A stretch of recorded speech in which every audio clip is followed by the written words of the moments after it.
Welcome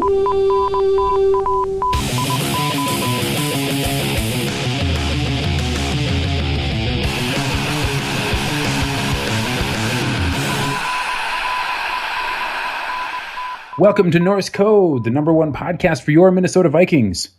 Performing your hosterly duties tonight is me, Dusty O'Connell.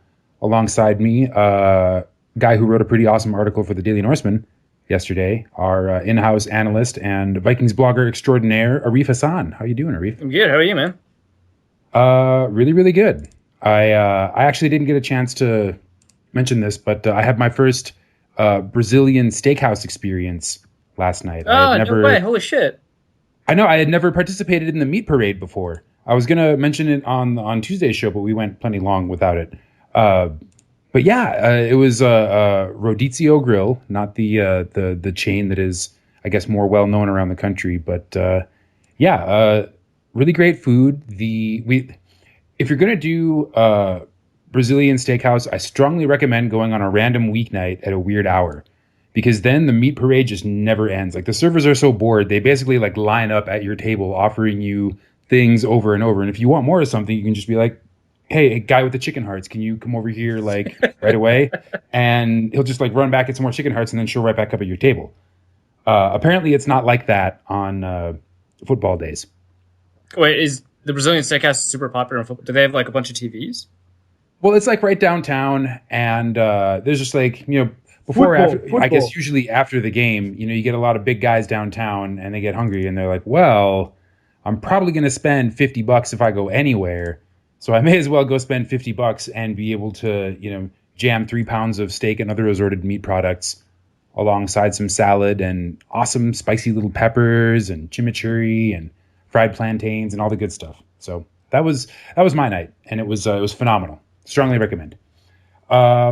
Third man on the show tonight, we got an excellent guest. You may know him. Well, we actually know him as Norse Code's least valuable player, and yet he remains one of our favorite guests. For some reason, we continue attempting to have him on the show.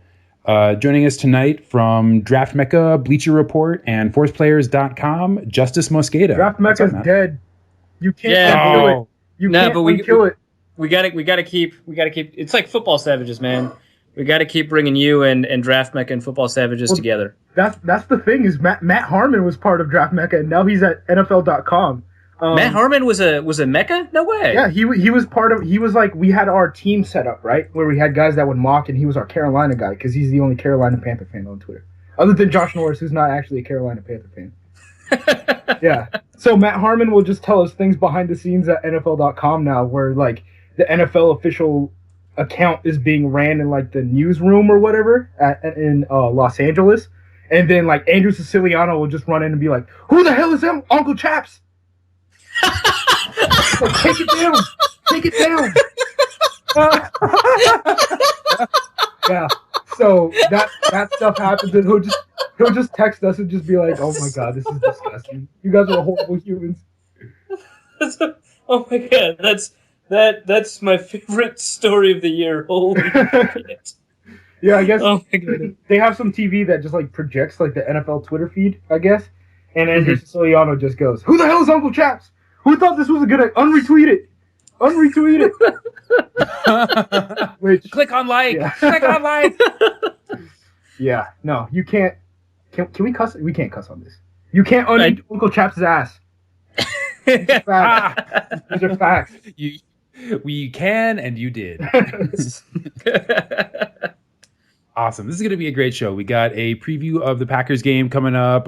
Wanted to mention an excellent episode of Last Week Tonight with John Oliver, where he dissects the legal issues. Well, not really dissects, but provides a hilarious overview of the issues surrounding daily fantasy sports.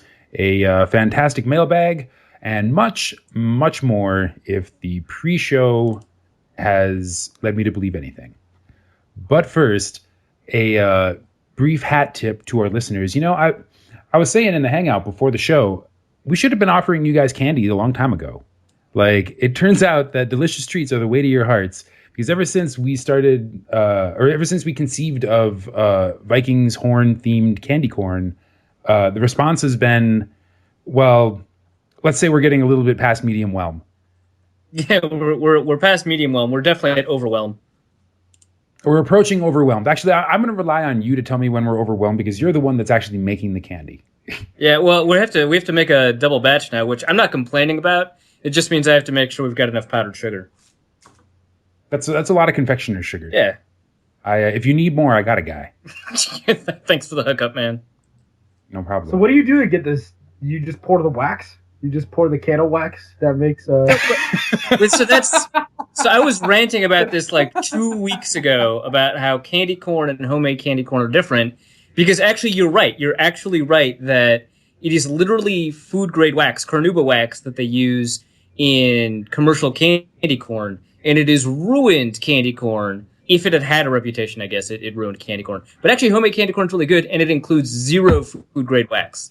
But your joke about candles is actually not too far off. Well, I'm from Oregon. Does it have gluten in it? Does it have a gluten in it? Because if it has a gluten in it, I can't eat it. I don't think it has a single gluten in it. I'll double check, but I'm pretty confident it doesn't have a single. Probably? All right, we good. That's the best seller. You send some of those to Portland. The sugar is both vegan and gluten-free, which means it must be healthy. This is all I'm going to tell you. Portland is the second largest city in the United States without an NFL team. Their biggest football team in the city isn't a USC or UCLA. It is Portland State. They are the Vikings. I'm saying you send some of those my way. We could do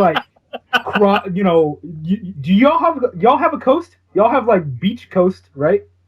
Y'all have like lake coast. Yeah, we've got. We'll go bi-coastal. That's bi-coastal trapping. We can do this. There's literally nothing in between Minnesota and Portland, other than Dusty. I looked it up. It's not. I'm not even really between. I'm like considerably further south. We would create probably an almost equilateral triangle in the United States. Trapping with the strongest shape ever. Just like candy corn, man. Just like candy corn, triangle. Yeah, and people in Portland would love that. That hipster shit would, man. Just be like, no, this candy corn's actually really good. No, yeah, it goes good with like free beer and like all this other. in our legal weed, it's very tasteful. Man, I bet somebody's made a candy corn beer. I'm sick just 100%. Actually, 100%. Oh my god, I've seen bacon soda before. The Jones Soda Company in Seattle has 1,000% at least made like candy corn soda before. Is Jones Soda based out of Seattle? Because it would make the most sense in the world if it was the Pacific North. Yeah, okay, that makes sense. Fun fact, the Portland State Sports Podcast, not just football, but all sports podcast, is also called Norse Code. What? Although I think they call it the Norse Code. What? Yes. I'm a little upset. So this is the thing. Next year, I might be going to Portland State if this Vegas trapping doesn't work. We're doing good so far, but this week has me very scared. Also because Andrew Parsons will literally kill me if we lose any money during any week ever. So, but yeah, if I go to Portland State next year, we have to cross Viking. It's like crossing streams. You're not supposed to. You have to have a battle of the Norse codes. Yeah. 2 codes enter, 1 would leave. Of course. Yeah. Love it. I wanted to take a minute to thank all the people that have sent money along with the desire for Vikings horns. To answer your initial question, though, Justice, all you have to really do it is nothing to do with candle wax unless you want it to. You just have to email us your physical address at norsecodepodcast@gmail.com, and we will send you a tiny bag of Vikings horns themed candy corn. We're thinking purple, white, and gold for free for the 3 colors. Yeah. Wow. But see, here's the amazing thing is that we have discovered this is a great way to get people to give you money. Because since we started this promotion, just in the time between now and last episode, which we recorded 2 days ago, Corey Rugg has pledged $2 a month via our Patreon page. Eric Burton has pledged $2 a month via our Patreon page. Ben Alphabee has pledged $10 a month via our Patreon page. Paul Nolting pledged $5, via our PayPal page. And Jason McConnell did not ask for candy corn, but still pledged $20. Y'all got to teach me how to do this, because I've had a podcast for like 3 years, and I've never made money one time. Well, I got like a shirt sent to me once. And I'm literally like put it out on Twitter that if someone buys me a certain T-shirt, I will give them ForcePlayers before anyone else. Oh man! Wow, that's heavy duty incentivizing. Well, this is the thing is this T-shirt. So it says Trapsol, but in like the letters of like Topps football cards, right? And apparently you can only get it at this guy named Bryson Tiller's concert. But the thing is, Bryson Tiller sucks. I listened to his music and was very, very disappointed. So I'm not going to. So you're never going to go to one of his concerts? I'm not going to go to one of his concerts to buy a shirt. I looked everywhere on the internet where I could buy a shirt that says Trapsol and it looks like a Topps logo, and I cannot find it anywhere. So if someone, Vikings fans, if you guys love ForcePlayers, right? Because you guys draft literally every single one of them that has ever existed on Earth. So if you guys want to know who the Vikings are drafting before they actually draft them, buy that damn T-shirt, send it to me, and I will give you ForcePlayers like a week before I give it to anyone else. Whatever, Justis. You owe me ForcePlayers anyway. Well, you better find him that T-shirt. Yeah, pretty much. So, no, seriously, though, Justis, if you want people to give you money, just offer to make and send them candy. And I think we haven't really finalized the exact details. We don't have, we're not being very, precise about this. It's not like we're a restaurant. We haven't figured out portions and associated them with dollar amounts or anything. But I believe the general idea is that if you contribute money along with your request for candy, there will be more candy in it for you.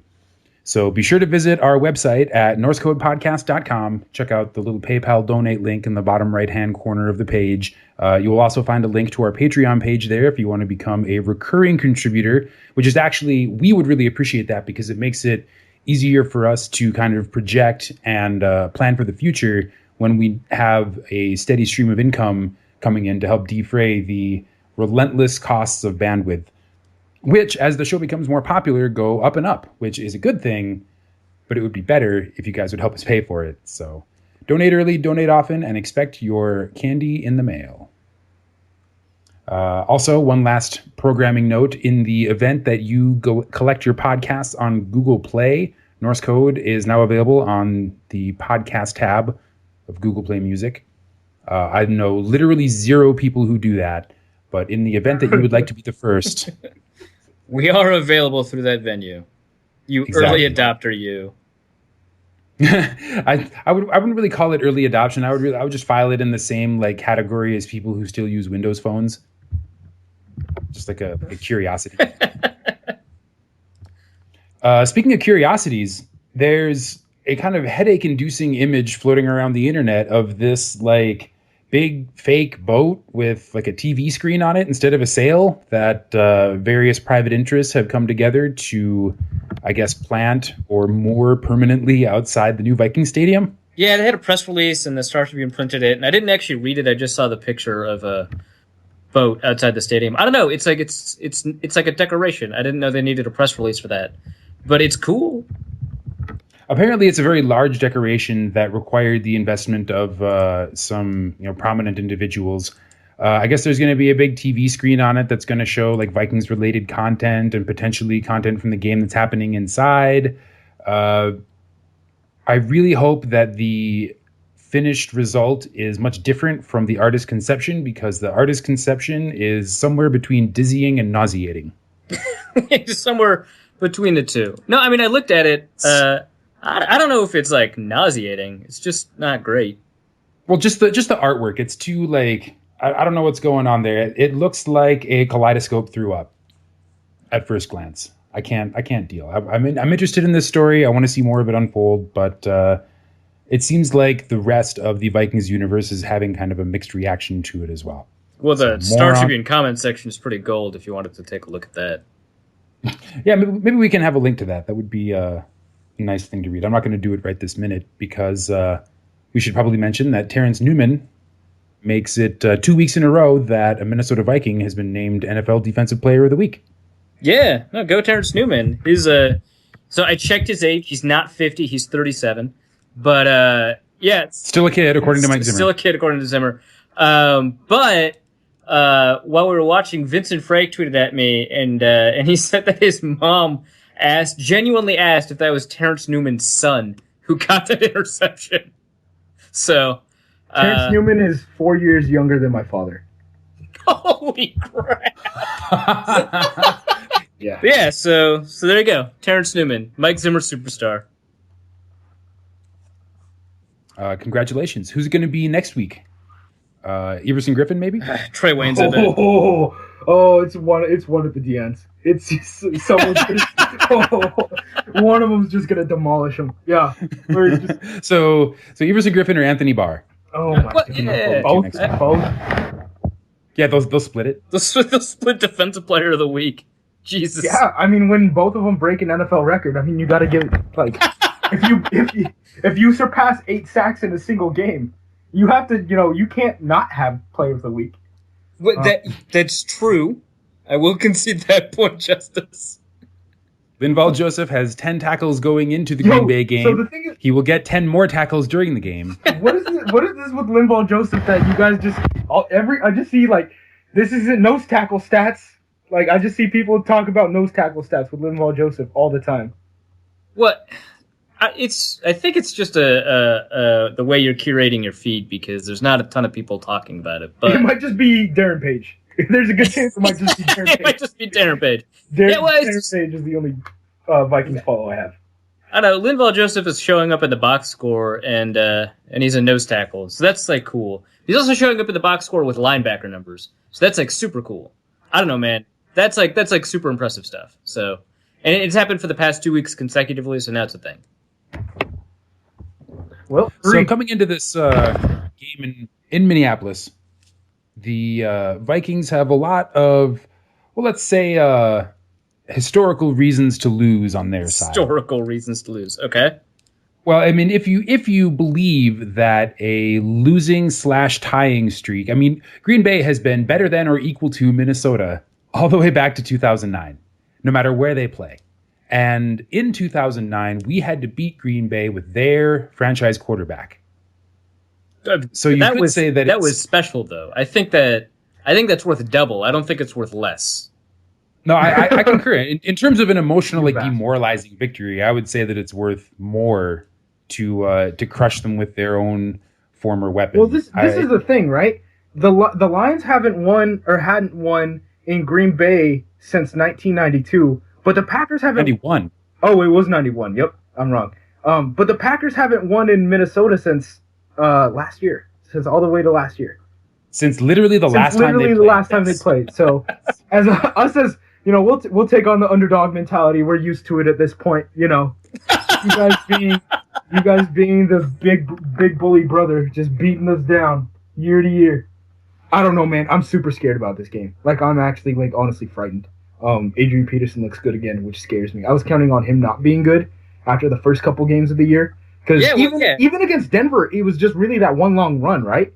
And at that point, games, he was meh. At that point, I was like, oh my God, this is going to be awesome. Like, they're going to have a good defense, but we can still mess them up. This is going to be great. And nope.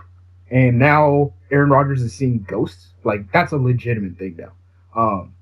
It freaks me out.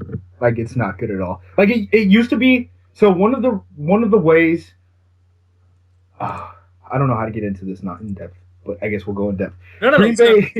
Green Bay, the way they build their team is around Aaron Rodgers, 100%. Essentially, what the team does is they look at Aaron Rodgers and say, you need to score 10 points in the first quarter because our defense cannot play against the run as long as this other team has to play catch-up. We were built around the pass in a way where the entire purpose of that Don Capers defense is to get sacks and to get interceptions. And if you can run on that team, they are screwed. And that's their entire identity for forever. The thing was, how Rodgers wins often is late in the down. And what that meant was his offensive line needed to be good. That's why they gave Brian Bulaga giant money to be a right tackle. It's why they've invested in the offensive line so much for so long. So when a guy like Rodgers, who used to see pressure would roll out to the right and then everyone would be in a live action scramble drill, and he was the best in the league at doing that and could get the ball anywhere on the field, even across his body. The issue is now his receivers cannot get open at all. Like, we had a short stint where James Jones could get a step on a guy in scramble drills, but now they figured that out. Like, Devontae Adams was targeted like 19 or 20 times last week and came down with like 18 yards or something. I know it wasn't those numbers, but it's not far from that. Ty Montgomery's been hurt, and he also like isn't good. If you ask anyone from like the draft community, like Ted Thompson's press conference with Ty Montgomery was literally like, well, you got to look at his junior film because you know that quarterback his senior year kind of sucked. Like he literally said that like in a press conference, just threw wild shade at Kevin Hogan, who people are now like, you know, Kevin Hogan might be a franchise quarterback, like might be dark horse franchise. No, Stanford wanted to get rid of him, and he almost transferred to Maryland this offseason. He's not almost a franchise quarterback. Ted Thompson, who's literally like the most conservative general manager in the league, just slandered him like immediately after the draft. So the Packers really don't have any good receivers other than Randall Cobb, who plays in the slot. So this doesn't really turn out good for anyone, especially since Eddie Lacy has turned into Feddie Lacy, and now he looks like me. And when I see myself in a running back, that's never a good thing. The cop is Justis Mosqueda. Yeah, comparison Justis Mosqueda after watching film for 3 hours with a bag of Doritos next to him, just chest encrusted with fake cheese. That's probably what Eddie Lacy does. Like he's still studying, but well, the thing is, like Eddie Lacy, Flamin' Hot Cheetos. Well, he hates football, right? Well, he legitimately doesn't watch. So the thing about Eddie Lacy, when Eddie Lacy was coming out in the draft, one, the Packers wanted to take Monty Ball ahead of him. If Monty Ball was not drafted ahead of Eddie Lacy, they would have taken Monty Ball. Wow! Oh, they almost made a bigger mistake. That's incredible. Amazing! Right? It's amazing. But we would have had a damn Wisconsin Badger. And you know what? Thompson just keeps overlooking these Wisconsin Badgers. Just like Owen Daniels, when Owen Daniels was a free agent. Good Lord. Why don't we trade for Watt? Why don't we trade for Joe Thomas? This is horseshit. This is horseshit. What about Abby? What about Jared Abbrederis? Well, the thing about Jared Abbrederis, this is the thing, is I was too sad during the Denver Broncos game to make the joke about, yeah, just put Jared Abbrederis against Bradley Roby and he'll get like 5 touchdowns. But like, I was just so crushed at that point. Like, That's just so sad. I was so sad I literally had to walk away from that game. And I was just like, this is stupid. And then people were like, Packers comeback game against the Panthers. And I was like, you guys are idiots. You guys are actual idiots. You guys have no... I literally was like... I told everyone in my gambling column on Bleacher Report, which is a very fine website that pays me. Shouts to Ian Kidd and shouts to Matt Miller. I wrote and was like, literally parlay the like Panthers money line with everything you own. No, I saw you tweet that. You were like, if you want free money, just take whatever you're betting and add the Panthers. Yeah. Make it a parlay. Yep, just add them in a parlay. Please, just do it. And lo and behold, the Packers lose to another power run team with a quality defense. Wait, I thought that the Packers were Carolina's one loss. 8-1 undefeated, man. 8-1 undefeated. So we can all agree that Eddie Lacy is fat as fuck, right? Yes, and he is like. How much do you think he actually weighs? Like 275? No, 300 plus? Not 275. No, he's pushing 250 though, which is scary. I was having a discussion with someone who was like, who unofficially weighs more, Eddie Lacy or Rob Gronkowski? I had to think about that, man. Are you sure it's 250? It might be 265. Gronk is taller. No, Gronk is. Well, Gronk is way taller. That's why it's no. Gronk is bigger. Gronk is bigger. But God, good fucking Lord, Eddie. Look, man. This was his issue. You can track down my tweets. Thing. I like the takes that I've had on Eddie Lacy are correct. Track down the takes. We need a take tracker. We need like a batting average on takes for Draft Twitter, man. Because I've been telling people you need that, but man, you are fired today. In our last 3 podcasts, you were not nearly this fired. This is amazing. I'm angry, damn it. Well, the thing is, I am literally the most calm Packer fan, like, of Packer world. There are people who legitimately are like, yo, fuck Mike McCarthy, he needs to get out. Ted Thompson, this is horseshit. Like, so they were playing bits on 1500 ESPN of people who called into various like Green Bay Packer radio shows. Holy fed up, dude. Absolutely right. You are absolutely right. You're definitely the most calm. No, I mean, because, it's like people who are just like, yeah, I think we're wasting Aaron Rodgers. I think we're only going to get 1 Super Bowl out of him. And it's just like, man, fuck you guys. We're only getting 1 Super Bowl out of this guy. We're only getting 1 Super Bowl. But that's legitimate conversations that happen in my mind. Like, that's the worst thing. That's the worst thing. is when I'm like, God dang it! Like Aaron Rodgers is the best quarterback of all time statistically. Like I've never seen anyone who plays the game the way he does. We deserve at least like 3 rings. And then I like look back and I'm like, oh my God, I'm a Patriots fan. Well, no, you would be a Patriots fan Patriots if your quarterback out here in the streets doing crazy crap all day, dude. Like Patriots fans are going at not Barnwell. Crap, who is it? Klosterman, who wrote the GQ piece, and they're just like Bill Simmons, like the Bill Simmons podcast that had Klosterman. He's just massaging Klosterman's balls for 60 minutes and just like all this stuff, man. Like Patriots fans are just fed up. Who is it? Someone on Barstool already bought tickets to the Super Bowl and was like, it's done. And then like 50,000 people. I don't know what it is. I don't really read Barstool other than like Coley Mick's. He's like their professional viner. Like I don't know what Coley Mick does, but I guess that's what he does for a living now. I didn't know he was with Barstool. All right. He does their vines. It's weird. Like Barstool sends out vines and it'll just be like buy Coley Mick at the bottom. So I get that money, bro. So I don't really know anything about Barstool, but then like he sent that out and like tweeted the picture of him, whoever it is, El Presidente or whatever the hell his name is. El Presidente. Yeah. And there was just like 15,000 people that just replied boom, like in all caps. I don't know what that is, Jesus. but I just know if Tom Brady cult nonsense. You know, where does Pollard play? Does Pollard play in the league anymore? Because if he goes after Brady, can we sign him? Can the Packers sign him in the Super Bowl, or can the Vikings sign him in the Super Bowl? Yeah, it'd have to be the Vikings, right? Yeah, Vikings. Yeah, he's a free agent currently. That's what his Wikipedia page generously lists him as. Free agent. Awesome. Just throw him on the Vikes. You know, you don't need him until February. There's a non-zero chance he'd be an upgrade at safety, if being completely honest. But okay. So A, we've established that Packers fans and Patriots fans are absolutely insufferable. B, we've established that Eddie Lacy is fat. But do you think, so you said you were right about Eddie Lacy when you go back to the text. Do you think it's because he just does not care about football that he's fat? Like, do you think that's related? Yeah, yes, okay. Yes, I think that was my big point on him. Up before like contract year, because his contract is up next year, right? But if he doesn't care about football, who cares? But that was always my thing, where I was like, man, this Eddie Lacy stuff is really fun. Don't give him a second contract under any circumstances. Please do not give him a second contract. Because the other thing is, people forget he had his damn foot fused. Like, he had to put his foot back together. Like, that's like four toes for a running back. Yeah. This is just not. He's also like, yeah, he's gone on record for being like, yeah, I haven't watched a football game in like 5 years that I like wasn't involved in. Yeah, there's like a great Milwaukee Journal-Sentinel piece about how disillusioned he is. It's like crazy that this is like not a scout rumor, but like an interview he had. Like he's like, yeah, no, I don't really care about football. I've lost my passion. In fact, I've never been happy since like I was 8. Dude, it's what dude, and I just want to go back to Packer fans. Packer fans, you guys are crazy. Leave Olivia Munn alone. She literally has nothing to do with this.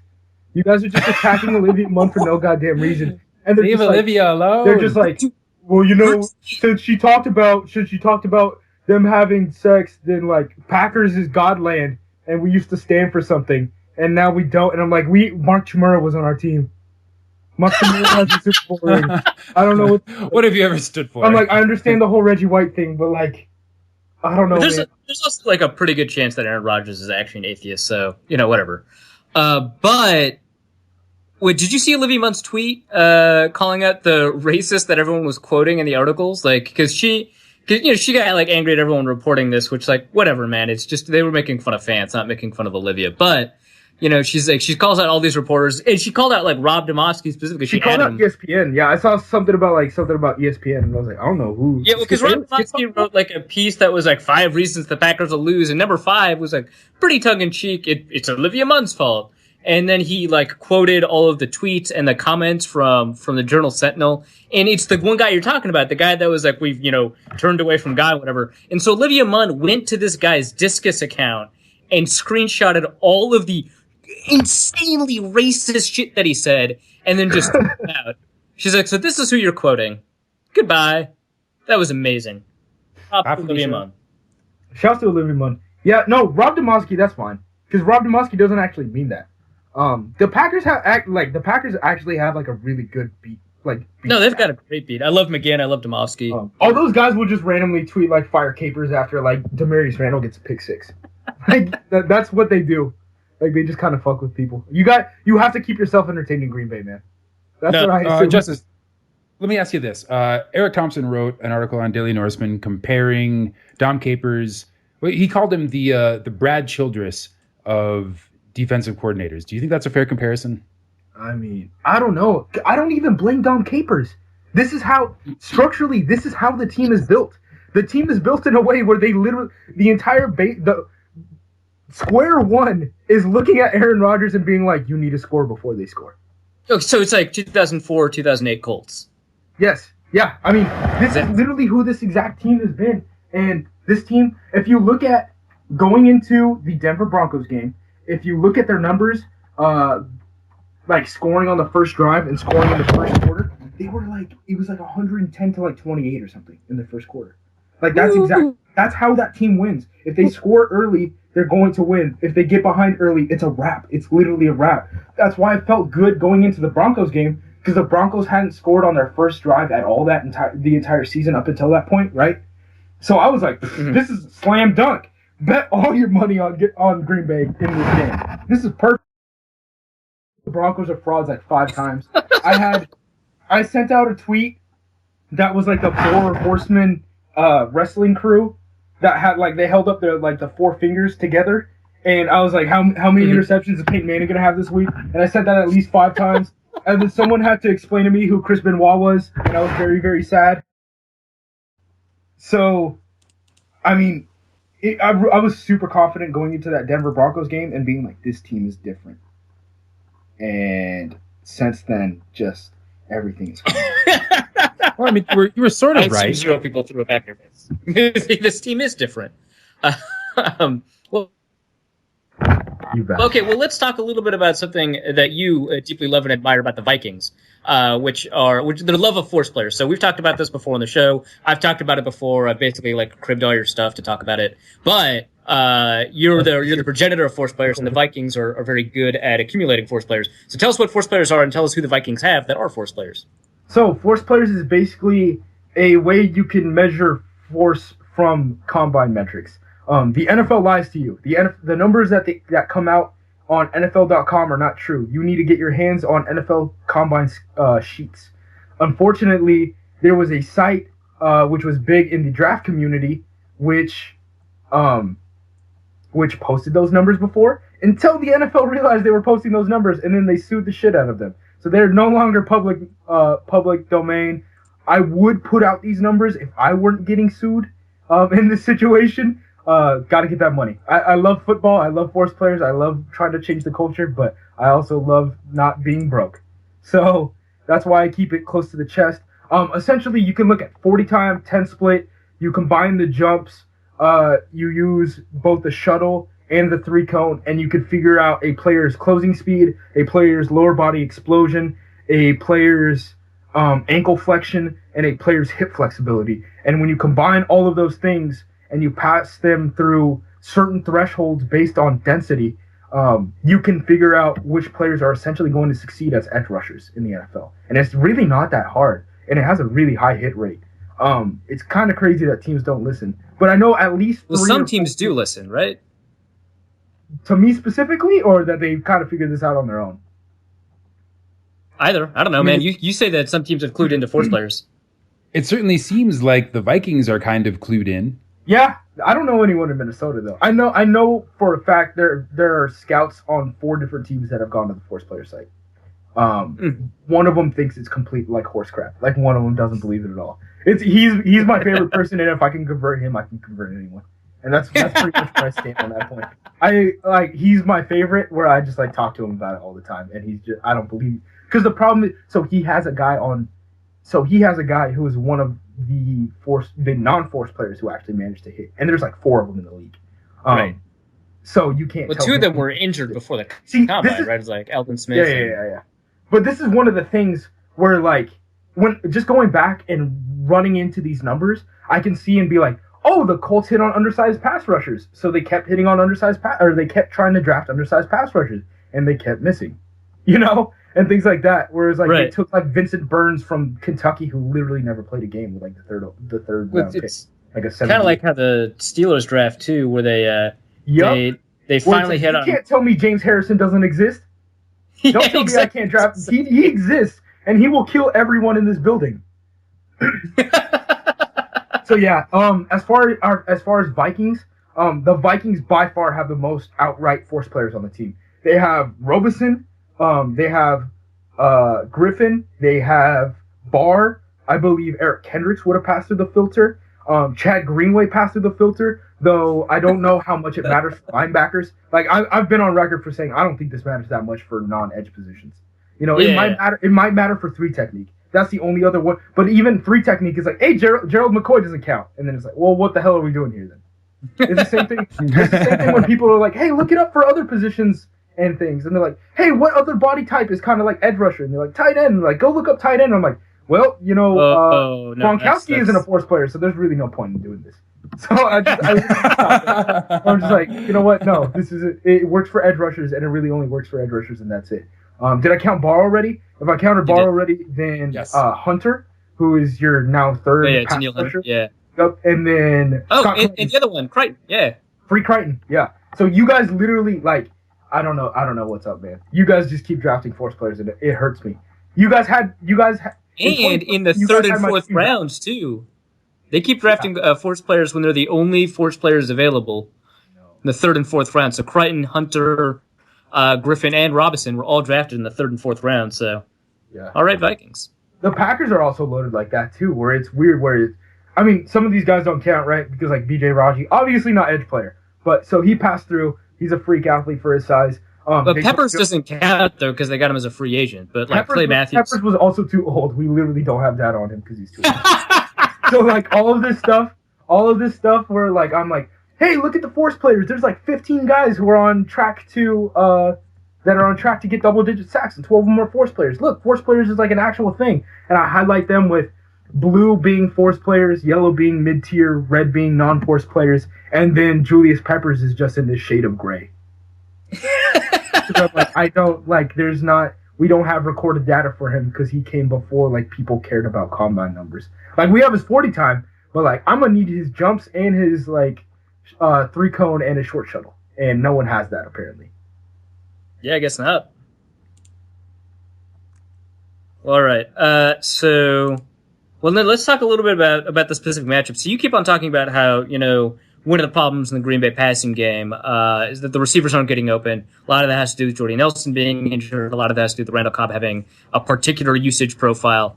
And so on the outside, you've got Devontae Adams, Julio Janis, Ty Montgomery if he's healthy or whatever. What's wrong, basically? James Jones, what's wrong about them that they can't get open? Is it just that they're so bad that Aaron Rodgers can't, overcome that? Or is it that this thing where Aaron Rodgers makes receivers is overrated and he actually does need to have good receivers like any other quarterback in the league? Or like, what's the deal? Things are compounding, which is the scariest part. So David Bakhtiari isn't good anymore. So we have a liability at left tackle. For a while, Brian Bulaga would get out for stretches, and you end up putting Don Barclay back at right tackle, which is just fucking horrible. It's like, I thought I hated Marshall Newhouse, and now I have Don Barclay, and I'm just like, oh my god, the NFL has an offensive line problem. This is disgusting. I hate this so much. So we have that. Randall Cobb essentially had the most productive slot receiver year, like, of all time, but he's still a slot receiver. Like, that's still where he wins. The Packers really don't have anything on the outside other than James Jones, who, if you're lucky, gets open on a scramble drill. The other thing is Rodgers just seems to eliminate guys. Like, when Janis is on the field, he's not going to look Janis's way at all because he, like, doesn't trust him.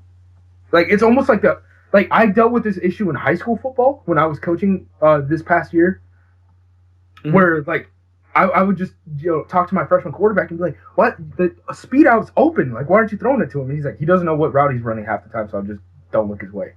I'm like, oh. And I guess just hearing from what's happening behind the scenes, I guess that's the issue with Janis. Janis is just kind of a bonehead. Oh, yeah?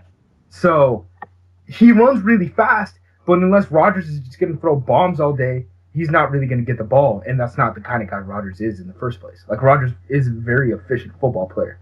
So he's just kind of eliminating Janis as an option from the start. And then we have Jared Abbrederis, who's like just coming off of being a practice squad player after missing his entire rookie year. And then Ty Montgomery, like, is he a thing? Like, he just kind of plays in the slot, but Cobb plays in the slot. So now we have 2 slot receivers and nothing else. And then Devontae Adams clearly is getting targeted, but cannot do anything with it. Devontae Adams had something like 20 targets last week? I'm telling you, man. Something like 20 targets. He had like 20 targets and like 50 yards. Like, it's the craziest thing I've ever seen in my life. And he dropped a 2-point conversion. Yeah, man. All the people that were stunting for Devontae Adams kind of. Well, they did talk about it. They did talk about his totals. But I mean, like when you talk about like his yards per target numbers, which people love to talk about in terms of just receiver efficiency. Man, it's some of the worst yards per target numbers I've ever seen. It's pretty horrible. So Devontae Adams is a guy. When we watched Derek Carr, the best quarterback in the 2014 draft class, Derek Carr. When we watched him. Sorry, I missed that. What was that? I couldn't hear you. Teddy won. So we got to get rid of that narrative. Never mind. Yeah, he's got the QB win. Jesus. Yeah, he's got the QB win. So the thing about Devontae Adams was super young, and people assumed that he was going to progress. But essentially, all he ran at Fresno State was a fade route, like to the point that they started calling him the barber.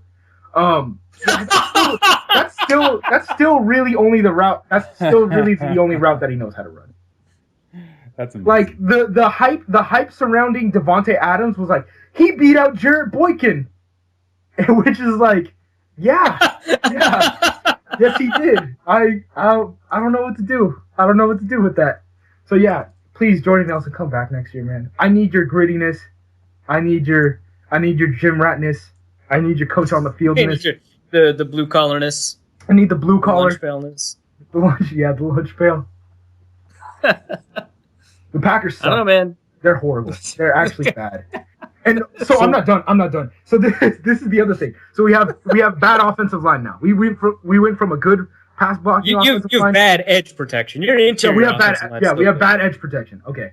So we went from having like a top 3 pass blocking offensive line to having horrible edge protection. Not horrible, bad edge protection. Below average. The sky's falling. We lost 3 games. Rodgers no longer trusts that offensive line, so he doesn't roll out of the pocket because he doesn't trust that we can steal those edge guys. So he ends up staying in the pocket, but he stays in the pocket and then like looks over his shoulder. Like it's on some Blaine Gabbert stuff, man. This is freaking me out. And then Eddie Lacy's just been eating like tamales for like 15 months straight. Like he doesn't care about anything. He's on the bench at this point. James Starks is getting like 50 yards a game. The Packers have no receivers other than Randall Cobb, and then teams are just beating up on Randall Cobb in the middle of the field. Like this, the biggest threat this team has is a player whose nickname is Dick Rod. Like this is not a good sign. This is not a good team. And Packer fans are like mocking players in the first round at his position, and he's our biggest like threat right now, Richard Rodgers. It's not good. This team is not good. Man, so I love what's happening to Aaron Rodgers. Like other than just the I can't stop thinking about Dick Rod. So what's happening to Aaron Rodgers? Like other than, I mean, is he really just like being spooked because he doesn't trust his line? Because yeah, I saw in the Detroit game he was. I think Blaine Gabbert was an accurate comparison. You know, he's not finishing his progression. He's trying to let the ball go too early. But I mean, what do you make of the stuff about him being on the injury report this week? Do you think that might have something to do with it? Is he like half the other quarterbacks in the league, it seems like this season, that has been playing through an undisclosed injury? I mean, he played hurt against Seattle. I mean, injuries are a weird thing, right? Where you can just never tell. But like you see him acting different, like going out of his way to act different, where he would confidently just, okay, I'm breaking out of the pocket, rolling right, and going to find someone in a scramble drill, to being like, I need to stay in the pocket. Oh crap, is someone going to nail me in the back? And then you're like, oh, well, you missed your open window. That was a bummer. It's just horrible, man. Olivia Munn needs to quit. Stop it, Olivia. Stop it, Olivia. Please, let me live. Okay. Fire Olivia Munn. Okay, so we've talked about the struggles in the offensive line. We talked a little bit about the struggles at running back, which amount basically to nihilism. We've talked about the receiver issues in the quarterback. Stop body shaming. Hey, you were the one who said he didn't care about anything. But what about? Okay, so have you watched the Vikings all that much this year? Who's just? Yeah, I watch them when I'm losing money on them, which ends up being often. Somehow, have you guys 8-1 against the spread? Dude, after last year, they were like, I think they were the winningest team against the spread. So last year they were the winningest team against the spread. This preseason, like the two teams as far as like Vegas betting was going, was like all the sharps loved Minnesota. So that number got like, I think their over under wins was like 7.5 or something, and it got bet like way up. And then they hated the San Francisco 49ers. And then, like, week 1 happened, and I was like, oh, what the hell am I supposed... Like, everything I know is a lie. And then it ends up being absolutely the truth. And just, like, the second Monday night games are just freaky. Like, those are just weird games. So, I end up seeing enough of the Minnesota Vikings that I got a good feel of them. I mean, Stephon Diggs is a good player. Teddy Bridgewater, like, we need to get off his back. He's a sophomore quarterback. Let him live.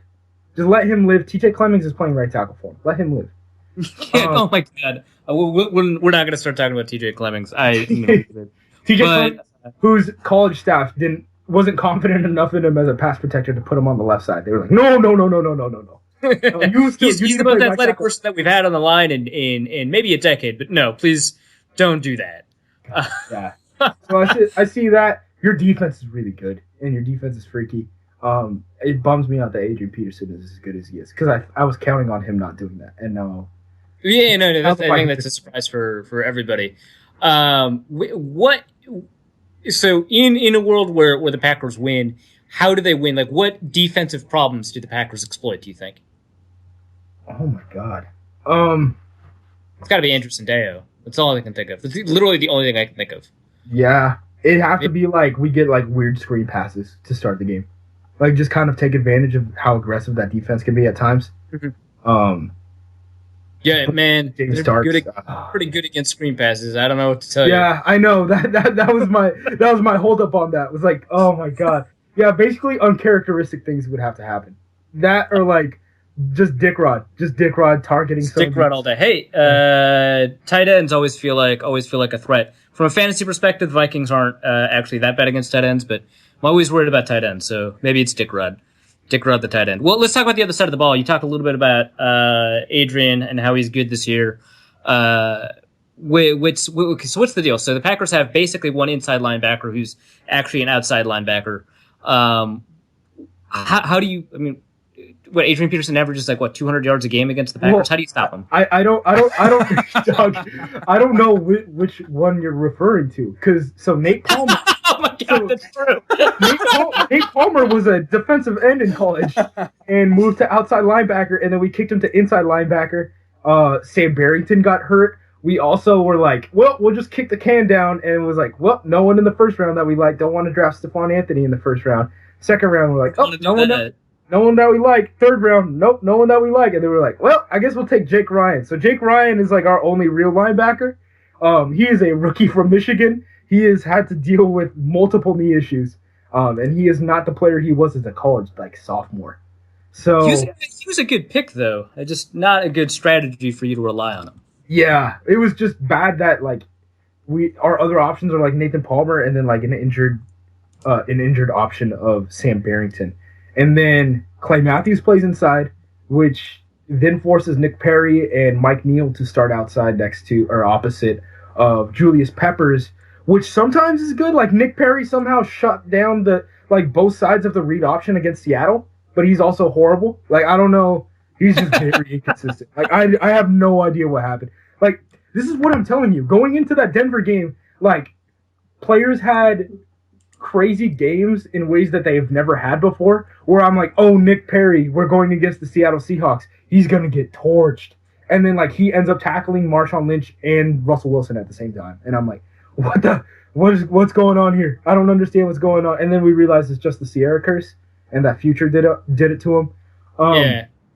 But yeah, so that's not good. Inside, they're still super soft. Like BJ Raji's back, and they have our Lord and Savior LaTroy Guion, Trap Lord LaTroy Guion, who LaTroy Weed and Cash Guion. Yeah, well, you got to remember I can't remember who was it that tweeted me in the preseason. Was like, a lot of people are saying Packers Patriots in the Super Bowl. Like, if you were trying to design how defensively you would use this personnel to beat Rob Gronkowski, what would you do? And I was like, hey, have him hang out with LaTroy Guion. Like, just have him hang out with the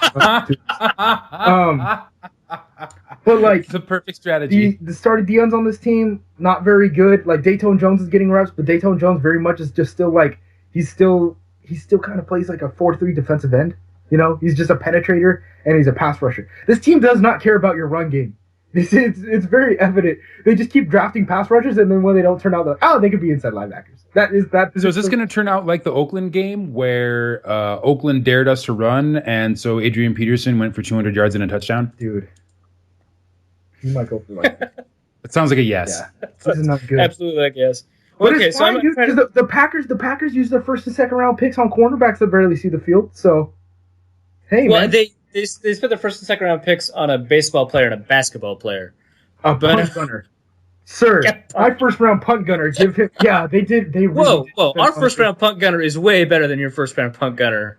You sit down. Is Patterson a punt gunner now? I saw you got a touchdown. No. Trey Waynes is a punt gunner. Oh, the other one. Oh my God. He's really good at it too, though. Like... He's fast. He's fast as hell. I mean, you watch the Michigan State Penn State game from last year, and that's basically what Christian Hackenberg is doing to him. Is they're just running deep routes against Trey Waynes and just go be a punt gunner. I dare you to go be a punt gunner. And then they're like, oh, throw another interception to Trey Waynes. Like, yeah, Trey Waynes, just don't throw deep against him. He's really fast. Avoid that at all costs.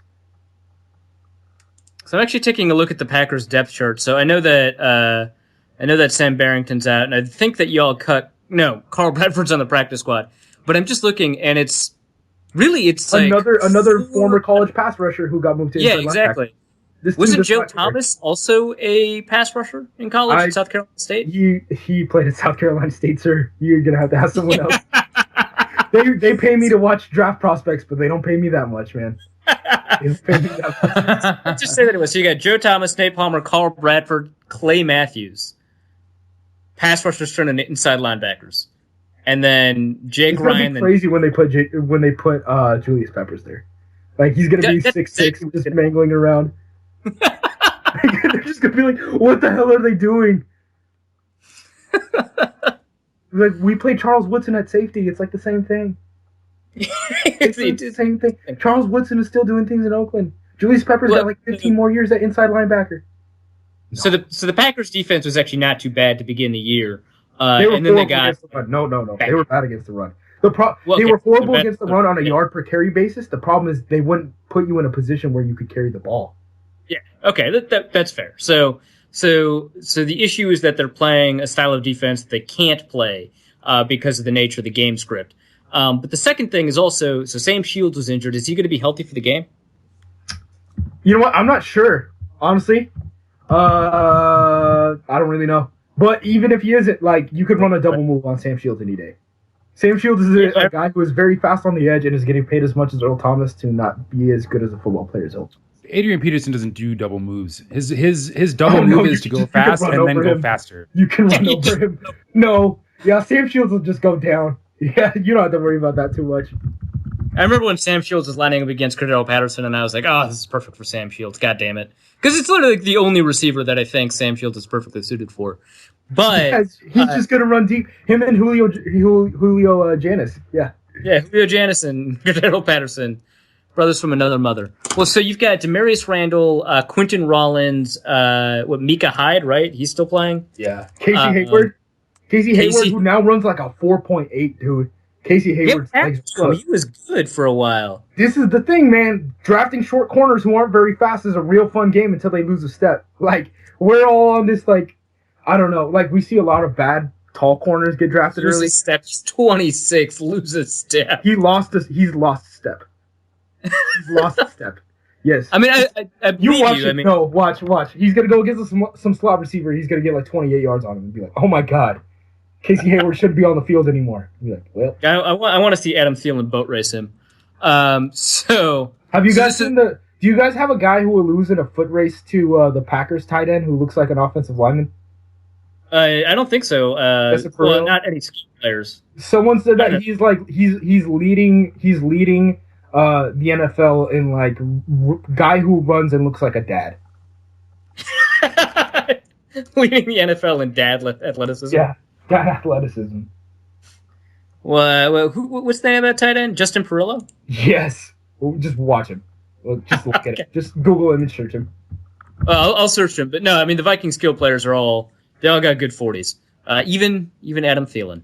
But yeah, so the Viking skill players, Charles Johnson, Mike Wallace, Stephon Diggs, Adam Thielen, Cordell Patterson. Not an amazing group of people, except for, I guess, Stephon Diggs. Charles Johnson revenge game. Charles Johnson revenge game. Charles Johnson revenge game. That's true. That's true. How dare you guys got like 50 Packers. It could be all of the revenge games. It's actually, I think it's only 2 right now. I think they got rid of them. Like, what is Charles Johnson and who else is on the team that was a former Packer? I don't think there's not that many anymore. No one else? Wow, because you used to be able to count on like James Jones or Greg Jennings, and wow, is there really only 2? I think I can't even remember who the second one was. Yeah, is there? It might just be him. Wow. Oh man, it's a whole new Vikings. Well, when Rodgers plays for you guys in 2 years. Well, excuse me, we're going to get Rodgers at the end of his career when Teddy's injured. Please. Yeah, 2 years. 2 years. There we go. Skinny ass knees. Yeah, we'll get him off of free agency, I suppose. After he's been sitting on the couch for like 3 weeks. Okay, but yeah, so the Packers defensive backs are not impressive, but the Vikings skill players are not that impressive. Do you think that there's a way that the Vikings can win if they have to pass to catch up? It would take time. It would take a lot of time. That's what I would say. Because the way you attack this defense, our cornerbacks are so goddamn aggressive, man. And this team has gone in a way where Morgan Burnett drops down as a safety into the box because they trust Clinton Dixon coverage, which is a really good idea. But if he needs to make an open field tackle, we're kind of screwed. But they're so aggressive that they'll get interceptions, or they'll just like your receivers just aren't going to come down with the ball very often on like deep routes. That's just not what's going to happen against this team. That's one aspect of this Packers defense that I actually really like. That and the pass rush. Like, they have a pass rush, and they have aggressive cornerbacks, and they have a safety who can stay on top of things. And the way this Capers defense is built is, like, get a team into a passing situation where they have to pass deep, and then we'll just get picks and sacks. And that's how we win. Get off the field. So that's pretty much where I stand on that. If you guys are going to do something, I'd say you guys are going to exploit the crap out of these linebackers. Because if Clay Matthews is playing outside linebacker or just dropping down near the line of scrimmage, and it's just like Nate Palmer in coverage, and Morgan Burnett dropped down in coverage, who's like just like wants to blitz and like kill people over the middle, and you guys run like crossing patterns and stuff all day, you guys are going to be able to pick up like 7 yards on a single play. That's going to be super easy. It's just you're going to have to be super consistent and just chip away at these guys. And I think Teddy can do that, but sometimes I think Norv is kind of aggressive. Wouldn't you guys say? Yeah, absolutely. Yeah. Oakland was playing off all game, and they didn't call a slant until the third quarter. So North's pretty aggressive. I don't know. In terms of those deep breaking combinations, the ability to throw over the top.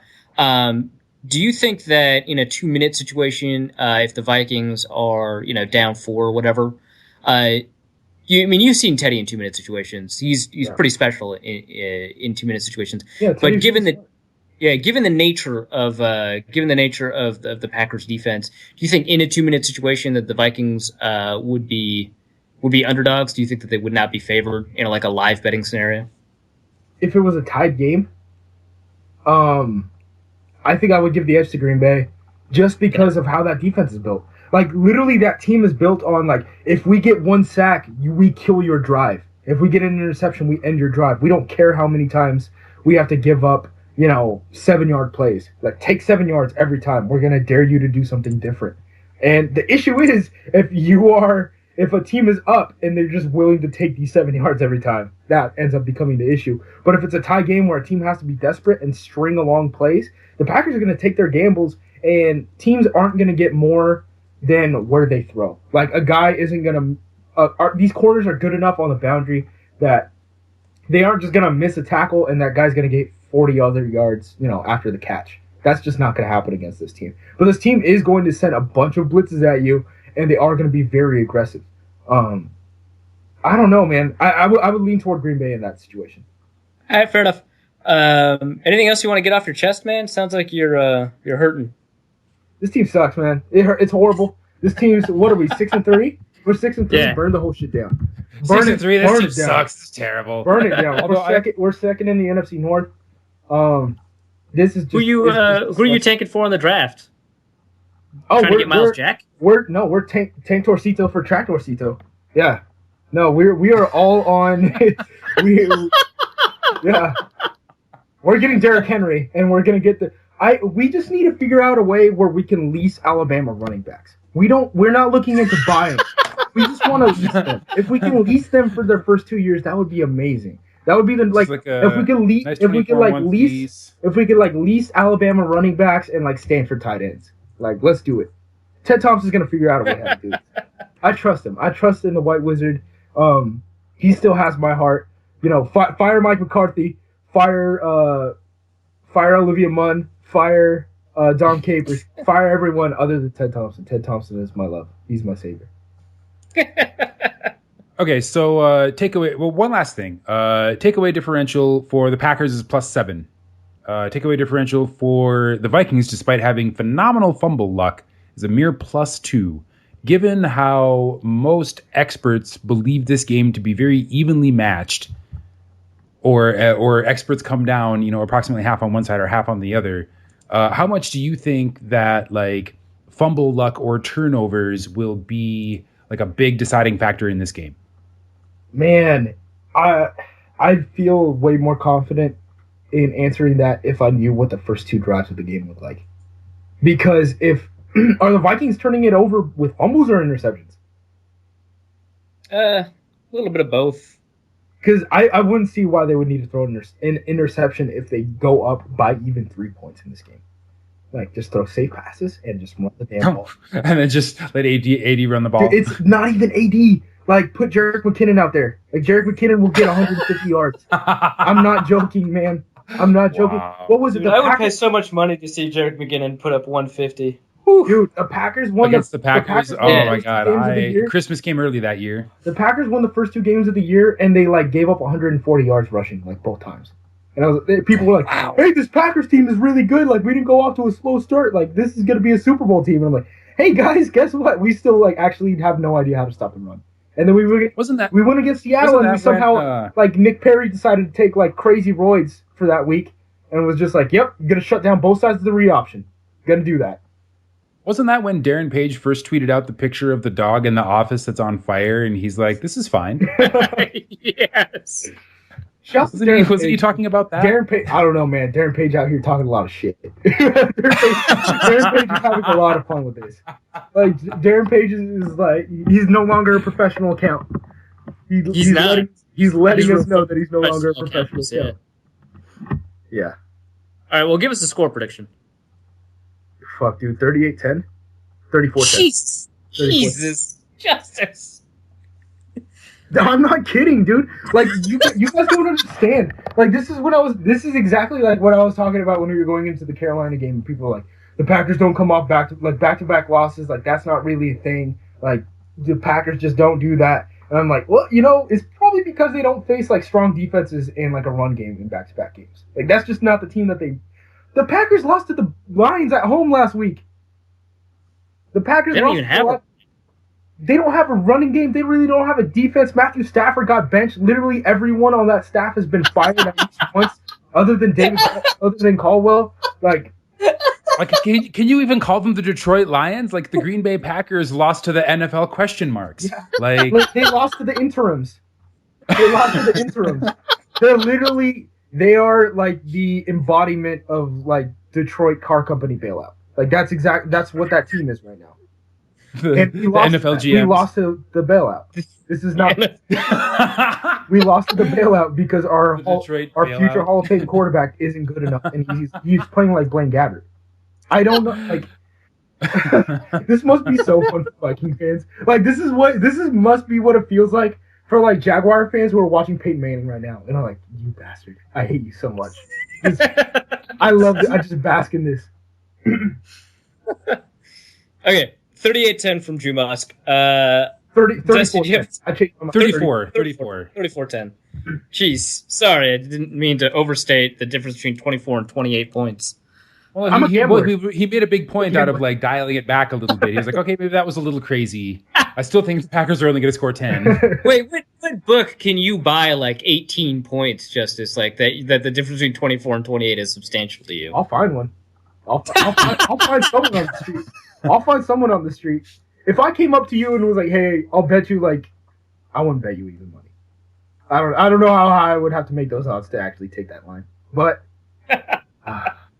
it's not going to be good, man. All right, so 34-10. Dusty, do you have a more even keel take, or are you going to ride the train? No, I predict a much, much closer game. But I still think the Vikings are going to win. I'm going to say that Green Bay's offense is a little more high-powered than it was last week, which isn't hard. And Minnesota's offense finds a way to kind of bungle things up and not score as many times as they could. I'm going to say 24-21 Vikings. Wow. How are the Packers scoring 3 touchdowns? And I mean that in all honesty. Well, okay. In all honesty. 1 defensive touchdown and 2 offensive touchdowns. Fuck, I can see that. Don't make this. This is the thing. This is the thing. Like, I have to work on Sundays. I have to watch all of these games and cover gambling from a national perspective. Please don't make me care about this game. I've already written it off. Like, just have this game be a blowout like the Carolina. Bed early? Oh yeah, my man. God. I took a nap during the Packers-Broncos game. Like, we were 2 quarters in, and I was like, I have to write a draft article for tomorrow morning. I'm gonna take a nap right now. And the Panthers-Packers game, I was out already. People were saying the Packers are coming back at the end. I wouldn't know. I didn't see a single second of that. Y'all couldn't trick me into that one. Nope. So if the Vikings scored two touchdowns early, that's a wrap. That's a good Sunday morning. Or I guess how many comeback victories does Aaron Rodgers have? Do you know? -15, man. Like, literally never happens. It literally never happens because he's not a good quarterback. He's horrible. So he's no Teddy Bridgewater. He's no Teddy comeback. Does Teddy Bridgewater have comeback? Teddy Bridgewater has never comeback. Every game Teddy Bridgewater has ever played as a Viking has been a comeback. So I don't really care that much about the comeback Aaron Rodgers thing. Like, I think that is kind of a good measure of how good a quarterback is, but I think you need to put it in perspective. And when you look at the Packers defense, literally they bank on being ahead. That was your mistake. Literally the Packers defense is built around having a lead. So when they don't have a lead, they just kind of look around each other and we're like, well, we did a good job. We put up an effort. So Aaron Rodgers not coming from behind, that really doesn't surprise me at all, except for like when he did it against the Bears for like the NFC. Like that's another thing is we pick and choose clutch and stuff like that. Like Aaron Rodgers went down a clutch drive to win the NFC North just 2 years ago in Week 17 against the Chicago Bears in Chicago, late in the fourth quarter. So like, oh, he had a clutch gene then, but not normally. Like just for that second, he had a clutch gene, but never again. Also during that Super Bowl run when they were a 6 seed. Oh yeah, that was weird. Which also, like, no one tell anyone anything, but that doesn't happen if one, the league is capped that year, and 2, if Deshaun Jackson doesn't turn a punt return with literally 0 seconds on the clock for a touchdown against the New York Giants. That's true, isn't it? Oh my God. We are literally still asking each other, can Aaron Rodgers win the big one if Deshaun Jackson doesn't return that kick for a touchdown? Or that punt for a touchdown. Like, who was it? Steve Weatherford? Shouts to Steve Weatherford, man. Like, Aaron Rodgers deserves to give you that ring. Because if Steve Weatherford held that ball for like another second and just literally hit the ground and didn't give up a touchdown, the Giants end up winning that game. And they pretty confident that was Matt Dodge. Was it Matt? It was Matt Dodge. Yeah, he lost his job like almost immediately after the game. Speaking of which, you know what was cutthroat? Did you guys see what the Ravens tweeted out? No, what? Oh my God, they have the worst Twitter account. What did they tweet out? Their kick returner. I can't remember who their kick returner is. And they're like, hey, we've cut kick returner X, who's had 3 fumbles in 2 games. Like, that was their tweet. Shit. And then it was 2 pictures of him. And I was like, oh my God. From the top. Also, side note, Elvis Dumerville, who committed a face mask and like literally gave the Jacksonville Jaguars their last shot to win the game. He's still on the team. But the guy who had 3 turnovers in 2 games, he's gone. It's out. It's a wrap for him. Yeah, they just undercut the crap out of him. The other thing that I thought was funny was the Rams tweeted out like, "Hey, two of our offensive linemen who got hurt on a Nick Foles interception are out for the year, and we're putting them on IR. That happened like 20 minutes after they were like, "Hey, Case Keenum's our starter." Like, just undercutting, and they play each other this week. The Rams play the Ravens this week. That was my entire gambling article. My entire slide for the gambling article that comes out tomorrow is literally just like, look at how poorly ran these two teams are. Wow, one of them's a favorite. Just take the points. don't. One team has to win. It's the same thing with just a little nugget here. The Seattle Seahawks are favored by 13.5 points against the San Francisco 49ers. That's a huge line. When I look at those two teams, I don't think of like consistency at all. I think of chaos, and chaos doesn't assume 13.5 points either way. So I'm taking San Francisco in that game too. You're taking. All right. Yep. So Gotcha. what? Well, he looks like Aaron Rodgers, so. That's true. He does. Oh, Blaine Gabbert took all of Aaron Rodgers' mojo. I totally. You know what? The 49ers finally got it right. That's what. Yeah, right. Right. He's the next Colin Kaepernick or Aaron Rodgers. I don't know anymore. All right, so I see that we are running a little long, so I've made the executive decision to cut the DFS segment because I want to have Justis around for the mailbag. But before we get there, Arif, we still need a score prediction from you. Oh, holy crap. I think it's going to be a pretty low-scoring game. I mean, because the Vikings offense is methodical and Aaron Rodgers is Blaine Gabbert. So... and Blaine Gabbert is Colin Kaepernick? Well, no, it's a Freaky Friday situation. No. So it's just... right. Okay. Yeah. It's just the one, okay. Yeah.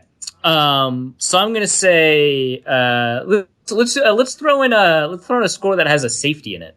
So what about, I'm trying to think, 16-10 Vikings. I like it. That is, I mean, I would enjoy a 34-10 outcome the most, and that would probably be best for Justis because he could take a nap. But 16-10, I think, would lead to the most exciting game. I mean, yeah. Says who, bro? The end of the game would definitely be much more exciting to us, not Justis. I would stay up. I would stay up just to watch Twitter react. That's what I would do. I would favor it a lot. Hopefully that safety I predict is going to be a walk-off safety. Oh no! Oh god! Oh no! I'm writing that down just in case. If that happens, if that happens, dude, people are just gonna have flashbacks to like the Arizona Green Bay game, the playoff game, where Rodgers like in OT got like knocked down at the. Oh my god! Shouts to that game. I have a good story about that game. So the Packers, if you look at that, the Packers were down like 3 scores at one point, and my friend was like, "Hey, I have courtside tickets to the Cavs and the Blazers," and this was back when they had Shaq and LeBron, and I was like, "You know what? Screw the Packers, I'm going." So I end up going. And we show up to the Rose Garden, and they're like, everyone's huddled around the TVs. And I'm like, what the hell's going on? Is there like something, like what's happening? And they're like, the Packers just took it into overtime. And I was like, what? Like the Packers were just down like 25 points. Like we left Hood River and they were down 25 points. How did this happen? Like, yeah, the Packers are now taking this into overtime. And I literally get to a TV fast enough to see Aaron Rodgers rightfully get face masked, which is a bullcrap call that it didn't get called, and then sack, fumble, touchdown to end the game. Shouts to them. And I heckled Shaq to the point that he actually looked at me. So shouts to Shaq. Oh, nice. Shaq needs that. Ooh, got the Shaq look. He looked at me and my sphincter was so tight. My ear was just could cut a diamond, dude. Could cut a diamond. I was like, doing your kegels. I this is the other thing. Speaking of being afraid, Rodgers said he was afraid like 2 weeks ago. Oh wait, really? Did you guys catch that? Yes. Afraid of what? His line not protecting him? No, I can't remember what the context was, but he like literally like in a press conference was like, "Yeah, I got scared." This guy, I live with fear. That's weird. Why would you say that? Was it like, okay, Aaron Rodgers on game-ending pick, I got scared. Oh my god. So November 9th. The Panthers. Yeah. So let's see. Oh, yeah, he flung his Microsoft Surface tablet skyward during Sunday's 37-29 loss to the Carolina Panthers. They caught that, Rodgers said after the game. It's a frustrating game. That's such a good gift, though. The gift of just him slamming down the thing that's not an iPad. The NFL players are getting the not iPad. Yeah, the not iPad. That NFL teams are getting paid to call it not iPad. let's bail out of this and head to the mailbag. We got some good questions this week. First place fan at DB_Josh D writes us, is this the beginning of Green Bay's spiral into oblivion or just Aaron Rodgers's? Hashtag I'll take your answer off the air. Justice, care to take this? Yeah. Want to lead us out? Dude, like, the thing is, I would say calm down, like everything's going to be fine, but fans might actually burn the city down. Like, the team will be fine, but the city of Green Bay might be on fire if, like, this team loses 5 games this year. Rodgers is seeing ghosts, and I don't know how he gets out of that. You know, I don't know how he gets out of that. How he gets out of that. So, he might be the next guy we knock off the pedestal. I'm not kidding. Like, this is the thing. The thing of quarterback in the NFL. Seeing ghosts is like something that I've never seen a quarterback get over. You know what I mean? No, that's true. I mean, that's I mean, if anyone could do it, it'd be Rodgers. But the fact that he's seeing ghosts frightens the crap out of him. That's fair, man. There's got to be a quarterback that's gotten through it, right? I don't know. Gabbert? Besides our Lord and Savior Blaine Gabbert. Yeah. There you go. Blaine Gabbert. Gabbert be praised. All right, so the next question comes from Cody Whittington at Woody1. If Khalil sits, who starts at LT? What percentage do you put at the Vikes pulling this off? Justice, I'll let you answer the second one, but the first one, man, I have no clue. He didn't practice Wednesday or, as of this recording, Thursday because of a toe injury, but I still think he'll end up playing because I don't think anyone's been concerned about him. But I think it's probably going to be the dude that they traded from San Diego, Jeremiah Searles, because I can't imagine that there's literally anyone else on the roster who can play tackle. So that's my answer. The chances of pulling this one off, Justice says, 10%? So I'll say 20%.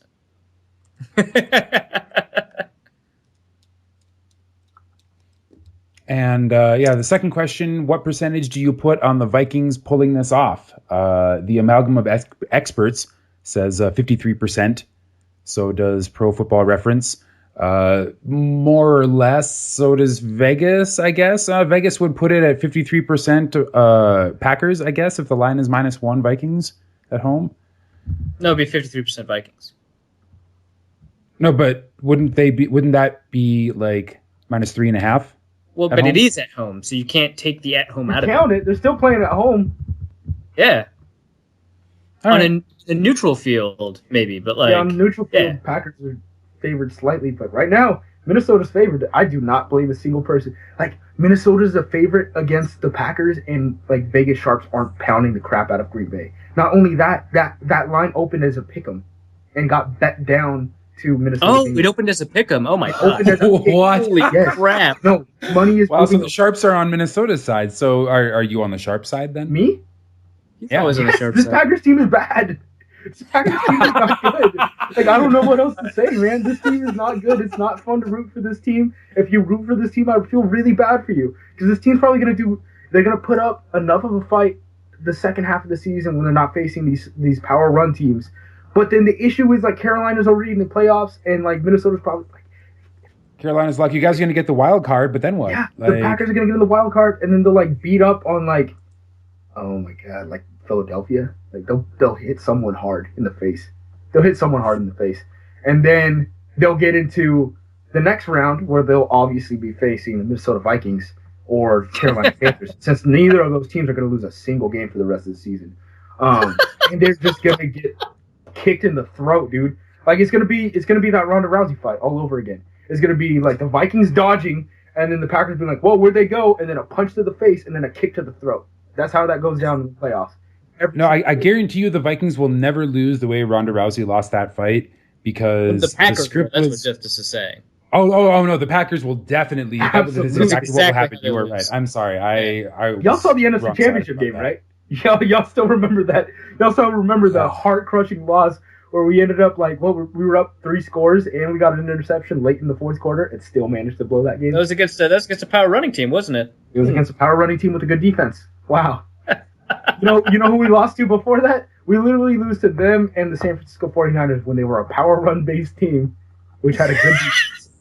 Like this. Well, but in that game, you mostly lost to Colin Kaepernick.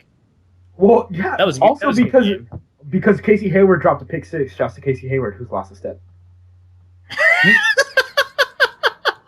Lost a step and the ball. Lost a step and the ball. Next question comes from Blake Carlson at Blake Carlson on Twitter. How much has Sully's injury impacted Teddy Bridgewater's pre-snap coverage reads? Could that explain the drop-off in stats from last year? I think that it has impacted the protection schemes. I don't think it has affected his coverage reads. His pre-snap coverage reads are actually really, really good. So he's very good at identifying which half of the field he needs to go to, whether or not he needs to go to his man or his zone beaters, and what coverage the opponents are running, even when they try to run trap coverages or roll around. But in terms of protections, I think that's been a significant problem. I mean, Sully is pretty important in terms of determining protections on the line, but Teddy does call protections, so that mitigates the impact of his loss. But I do think that that's a big part in the pressure rate and the sack rate. But I think the other part is just Brandon Fusco sucks for some reason now, and TJ Clemmings is awful. So, I mean, those are the bigger issues. TJ Clemmings against Julius Peppers is going to be really fun to watch. God, that's going to be awful. You know, given how low you are on this game, I don't like it when you say that. I keep it honest with you. At least you people know where I stand, where I'll just be like, nope, that sucks, this is good. There's no in between. All right, well then here's a question for you, real talk, from Richard Kruger at Richard Kruger on Twitter. What are the chances that Clay Matthews is a juicer? And I assume he does not mean a kale enthusiast. Dick Krug, probably. There's a good shot. I mean, Florida's quarterback was on a banned substance. Like, Florida's quarterback, who looks like a high school quarterback, was on a banned substance. So, I mean, what do we call the juice? Like, this is the existential question of like, what is juicing? What is the juice? What is if you're taking something that next year is going to be banned, are you juicing? Because I think that's where the NFL stands on this, essentially, right? It's the same thing with the drug test. It's the same thing. It's true, and the list gets longer every year. Like, I mean, I get that medical sports science is ever advancing. Well, let's assume that in this case, juicing is exactly what his roommate at USC, I think it was Brian Cushing, right, got popped for. So is he that kind of juicer? I don't think he does anything that's against NFL rules. Well, that's all we care about. All right. So the answer is not yet. Yeah, he's juicing this year, next year. That's what he's doing. He was juicing before it was cool. Before the NFL thought it was cool. Yeah. Packers Fanatic at Packers Fanatic 5 appears in our mailbag. That's just Darren Page. That's Darren Page. That's a Darren Page troll account, man. I know. I was like, we're getting trolled by someone. I didn't know who, but thanks for sussing that out like instantly. First question: how many Vikings will Fat Eddie Lacy roll over? Dude, can't roll over anyone on the bench. Yeah, like that was my question. Yeah, I was like, how is he gonna do that when he's pouting on the bench, just staring, like the camera just goes to him and he's just like, he looks like a sad dog. I don't know, man. And the sad old fat dog. Eddie Lacy is like, they ask him about it, he's like, oh no, like I'm just in a funk. I don't understand. And I understand. Like I've seen these pictures. Like, you're overweight, dog. Like it's because you're fat and you're depressed. Yeah. You don't care about anything. Like, dude, what's crazy is that Eddie Lacy has gained literally more weight every single year. So he arrives at Alabama. He's a high school recruit. Obviously, he needs to put on, weight. So he puts on more and more weight throughout his time at Alabama until he's like a reasonable amount of weight, a little bit more than most, but he's a power back, so that's fine. So he goes to the combine. He weighs in at like a pretty reasonable amount, and then as soon as he shows up at the Packers, he just keeps on adding weight. He gets the fat Eddie Lacy picture that I tweeted out, and then the NFL's official account followed me. Yeah, that's. Oh yeah, I remember that. That was crazy. Amazing. And then I have people like, what? It was was it the Packers account? It might have been the Packers account that went in my DMs and was like, "Hey, can we use this picture and like we'll credit you?" And I was like, "Hey, I literally took this off Packers.com." I was like, "You already own this picture. You don't have to ask me for. You can use my tweet." Like I think I told him I was like #FF me, like tell people to follow me. That's way better. Perfect. Just do that. All right, so the answer to Next how many question. Eddie Lacy will roll over is 0. Next question. How many targets will Devontae Adams need to get 100 yards? 19. 87. According to if we're using last week's game as an example, it'll be like 40 or 50. Oh my god, he's so bad. Last question: how much better than Bridgewater is Rodgers? -5, I guess. I guess Rodgers is trash and Bridgewater's awesome. So the answer to this question is Blaine Gabbert. Blaine Gabbert's difference. I don't know. Teddy's a respectable quarterback, and right now Aaron Rodgers isn't. I don't. No, that's actually, and we're having a big laugh, but that's actually like a legitimate point. I mean, you look at Aaron Rodgers, and we're not seeing the greatest of all time quarterback, and he's admitting in press conferences that he's getting scared. He looks scared. Meanwhile, poor Teddy is just like the second-year quarterback, doesn't have a whole lot of experience, got kind of thrust into the role halfway through last season. And his offensive line has always been trash, and it's gone from trash to worse trash as the season has gone on. That's the thing. Marshall Newhouse somehow manages for this team. This shouldn't be you. I will slander Marshall Newhouse for the rest of my life. But Homeboy keeps his composure. Like Teddy, even though the Vikings rank last in the league in yards per game of passing offense, Teddy makes few mistakes, and referencing the article that Arif just published on Daily Norseman, a lot of the if you isolate for scheme-free, kind of coaching-free situations, Teddy's game is actually really freaking good. Yeah, I mean, obviously, if Aaron Rodgers plays to the level, if you average out his year as opposed to the last 3 games, obviously Aaron Rodgers is top 5-ish, and Teddy is sort of the middle of the road. But, last 3 games, Aaron Rodgers versus, last couple of games, Ted Bridgewater, maybe you take Teddy. Long-term, I'm taking Rodgers. Long-term, I'm taking Rodgers right now, but right now... Because you think that Rodgers is going to... But you just said you didn't think that that quarterbacks could get past the yips. No, maybe our Lord and Savior Jordy Nelson can change that. I don't know. Okay. I really... this year is cooked. That's kind of a wrap. It's kind of over for the Packers. And not you in guys are so ridiculous. No, it's not even an over... this team doesn't work. If you write it out on paper how this team functions, this team doesn't work anymore. This defense is going to be a liability as long as the offense looks like this. And there's no, there's nothing that we can lean on. Everything was taped to Aaron Rodgers. So when Aaron Rodgers goes down, he pulls everything down with it. So the fact it's just like a constant cycle. What if they bench Rodgers for Brett Hundley in the middle of the game? You think the Vikings will lose then? Hundley will at least run against man coverage. But this is always my theory against. This is why I want backup quarterback should have legs. This is my thought always, is that at least we could change it up. At least something will be different. Do I think it's Joe Hundley's the third quarterback? So Scott Tolzien would have to get hurt. Oh. God damn, I hate Scott Tolzien. You know what? All right. Next question. Okay. Tommy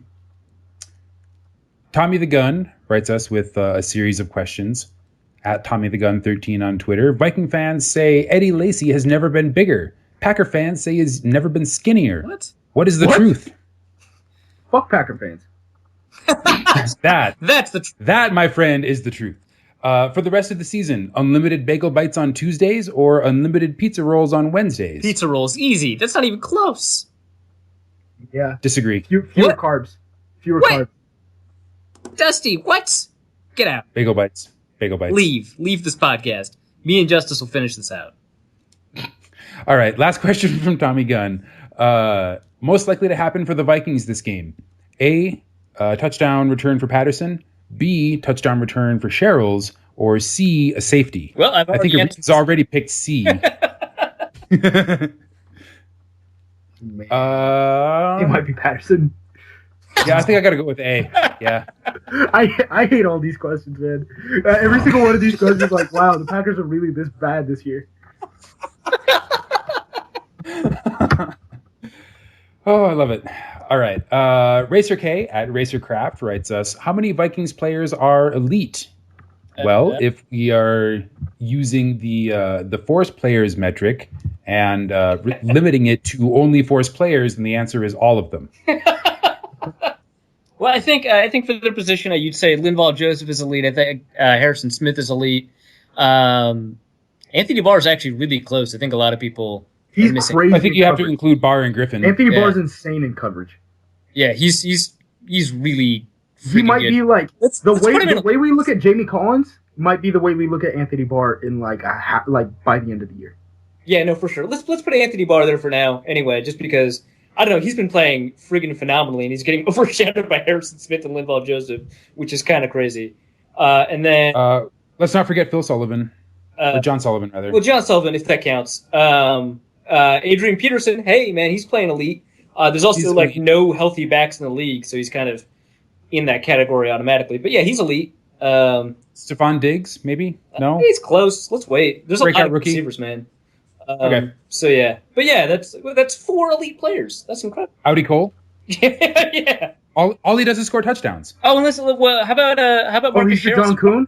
You have a John Kuhn too? Does John Kuhn still play for the Packers? He does, but we put in Ripkowski for a play, and Packers fans didn't know what to do, so they still yelled Kuhn.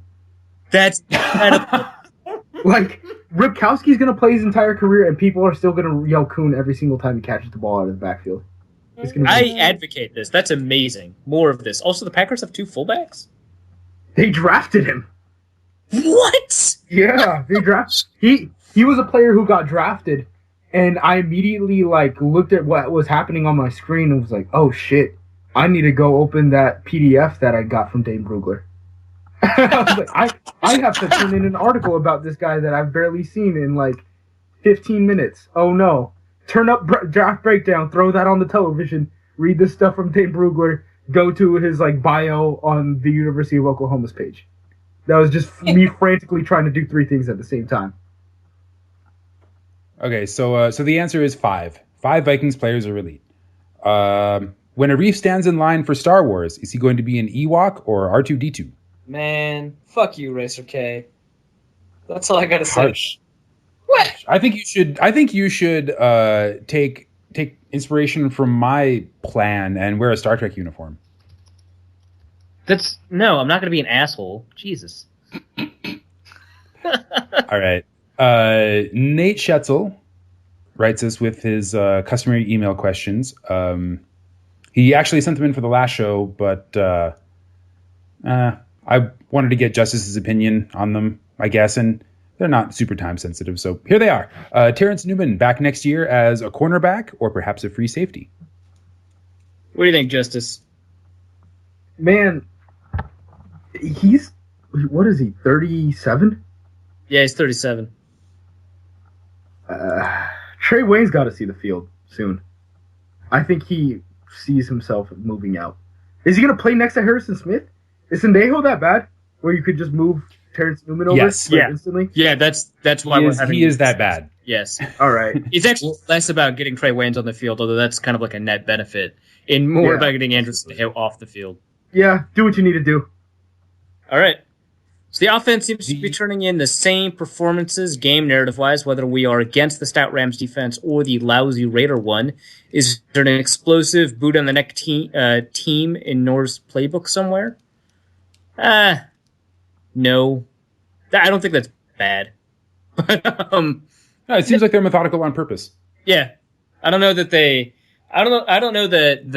way that the Vikings play ever daggers anyone. Obviously, that 80-yard touchdown by Peterson at the end of the Rams game, or at the end of the game. It was the one by Patterson previous to that I think actually daggered the Raiders. Like when they scored that second touchdown and they were like, sweet, wheels are turning, and then immediately Patterson daggers them with that punt return. Yeah, that was. I had money on Oakland in that game. That was disgusting. That was horrible. 8-1 against the spread. I'm telling you. Man.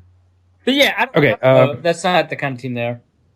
No. Are teams figuring out our wide receiver weaknesses, dropping enough because we are having a lot of 2 tight end sets? Or is this a Teddy issue that we cannot get some more passing going? I think we've covered this, almost done it to death on the show. I think it's neither. Yeah, I think it's just. I mean, you got a run game, use it. And finally, a sausage question for the panel: Knockwurst or andouille? Definitely andouille. Oh my god, I love andouille. Knockwurst isn't bad, but not even close. Yo, we don't even have these in Oregon. Do these have gluten in them? You don't even have Do these have gluten in them? We have like no meat culture, dudes. We're vegan. I don't know what to tell you. Like I'm not sorry. actually vegan. Like I'm Mexican. Dude. I eat like I don't know, like not Chipotle, but like burritos and shit like that. Hey, you should have been there for the lengua question we had. Longaniza and chorizo. Yeah. I don't know what to tell you. Those are the sausages I know. Andouille is not too far off from chorizo. Yeah, I think you would probably come down on the side of andouille. Like I prefer sausages. Like if you were to make a continuum of like fresh and not very spicy to like super cured and like almost uniform texture and spicy, I will prefer the latter, like real like long cured Spanish chorizo and like Italian sausages, much more than like the fresher, less ground, less cured German brethren. So I think this is something we can all agree on for once. But Justis, have you had beef tongue? No, I've never had it. Oh man. Why do you call yourself a Mexican? Jesus. No. Get out of my head.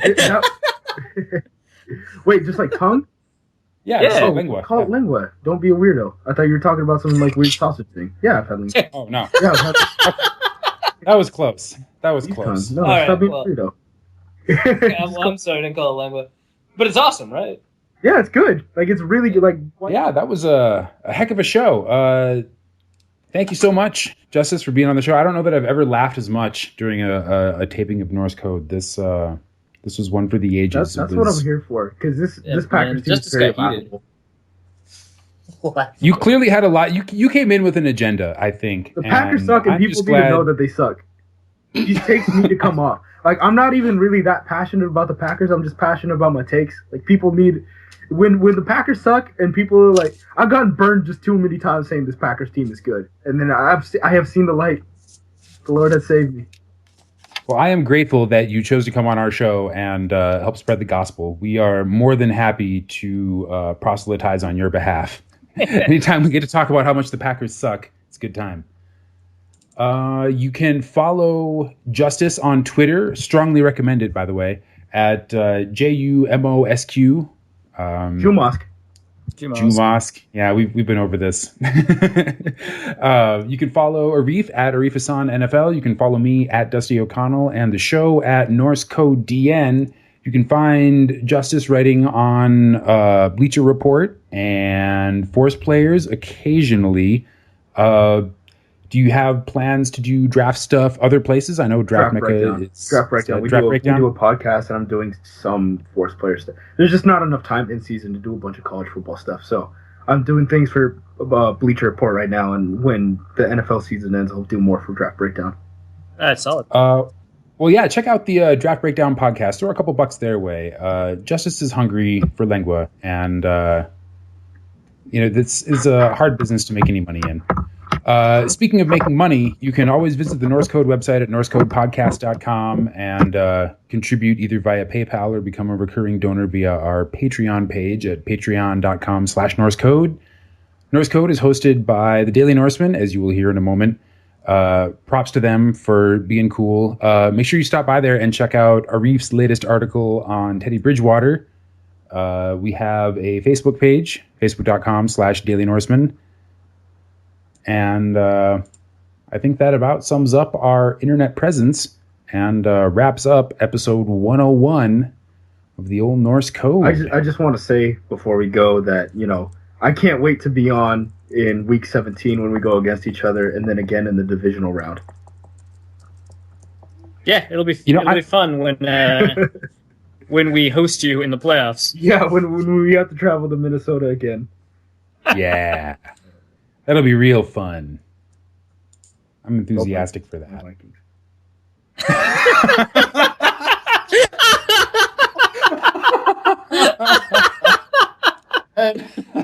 Skull. We're gonna get you some Vikings horns, man. You have just earned yourself a small bag of Vikings horns. Do you guys have a fight song or something? Man. Do I need to learn the fight song? You know what's the funniest thing on earth? Oh my god, this thing I don't. I gotta find it. Frankly, all you need to know is our formula, which is keep Teddy alive. And with that, we'll see you next week. Norse Code is the official podcast of the Daily Norseman SB Nation blog and is produced with cooperation from Pompous Jerk Productions. Pompous Jerk Productions. Attitude with attitude.